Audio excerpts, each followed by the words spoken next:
Hello అండి అందరికీ. రీసెంట్గా హైదరాబాద్ జూబ్లీహిల్స్లో ఉన్న మహాన్యూస్ కార్యాలయం మీద బీఆర్ఎస్ కార్యకర్తలు, ముఖ్యంగా కేటీఆర్ అభిమానులు తీవ్ర స్థాయిలో దాడి చేయడం జరిగింది. ఆ మీడియా సంస్థ మీద దాడి చేసి అక్కడున్న ఫర్నిచర్ని, అలాగే అక్కడున్న కార్లని తీవ్ర స్థాయిలో ధ్వంసం అయితే చేయడం జరిగింది.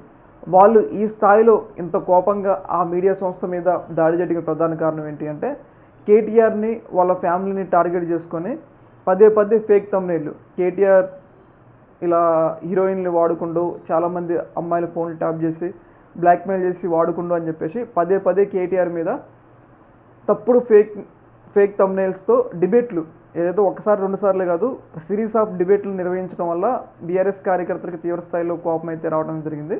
వాళ్ళు తీవ్ర స్థాయిలో మహాన్యూస్ కార్యాలయం మీద దాడి చేయడమే జరిగింది. అయితే దీని మీద కొన్ని భిన్నాభిప్రాయాలు వ్యక్తమవుతున్నాయి.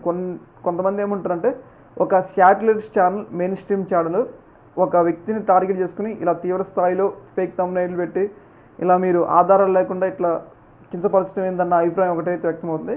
కొంతమంది ఏమో మీడియా సంస్థల మీద దాడి చేయడం ఏందన్న ఒక అభిప్రాయం అయితే వ్యక్తమవుతుంది. అయితే దీని మీద సీఎం చంద్రబాబు నాయుడు గారు, అలాగే మనం చూసుకుంటే డిప్యూటీ సీఎం పవన్ కళ్యాణ్ వాళ్ళైతే స్పందించడం జరిగింది. అయితే దీని మీద వీళ్ళిద్దరూ స్పందించడం మీద అటు వైసీపీ కూడా రియాక్ట్ అవుతుంది. ఏంటి అంటే, ఇక్కడ మహాన్యూస్ వంశీ కేటీఆర్ని టార్గెట్ చేసుకొని పదే పదే డిబేట్లు నిర్వహించి అట్లా చేస్తే బీఆర్ఎస్ కార్యకర్తలు వచ్చి దాడి చేశారు. ఓకే, మరి దీన్ని ఖండించారు. మహాన్యూస్ మీద దాడి చేయడానికి మీరు ఖండించారు. మరి సాక్షి న్యూస్ డిబేట్లో ఎవరో బయట నుంచి వచ్చిన వ్యక్తి, అది కూడా ఒకసారి అంటే దాన్ని మీరు ఆసరా చేసుకుని సీనియర్ జర్నలిస్ట్ కొమ్మినేని శ్రీనివాసరావుని అరెస్ట్ చేయడంతో పాటు ఏపీలో రాష్ట్ర వ్యాప్తంగా ఉన్న సాక్షి కార్యాలయం మీద దాడి చేశారు. మరి అక్కడొక న్యాయం ఇక్కడొక న్యాయమా అన్నట్లుగా వైసీపీ అయితే ఈ యొక్క అంశం మీద స్పందిస్తూ ఉందన్నమాట. సాక్షి న్యూస్ ఎలాంటి తప్పుడు డిబేట్లు నిర్వహించకపోయినా కానీ ఎవరో బయట నుంచి వచ్చే వ్యక్తి మాట్లాడితేనే మీరు రాష్ట్ర వ్యాప్తంగా సాక్షి కార్యాలయం మీద దాడి చేశారు.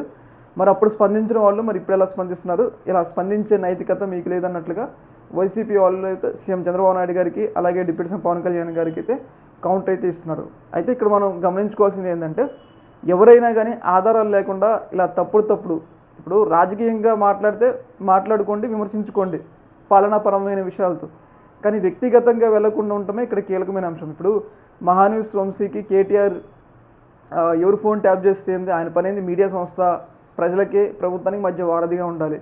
వాటి మీద డిబేట్లు నిర్వహించాలి. కానీ కేటీఆర్ ఇంట్లో ఏమవుతుంది, కేటీఆర్ ఏ అమ్మాయి ఫోన్ ట్యాప్ చేసిండు, కేటీఆర్ ఆ అమ్మాయి ఫోన్ ట్యాప్ చేసిండు, అవన్నీ మహాన్యూస్ వంశీకి అవసరం లేదు కదా. దోలగే ఇట్లా వ్యూస్ కోసం ఇట్లా నిర్వహిస్తే ఇలాంటి పరిస్థితులే వస్తాయి అన్నమాట.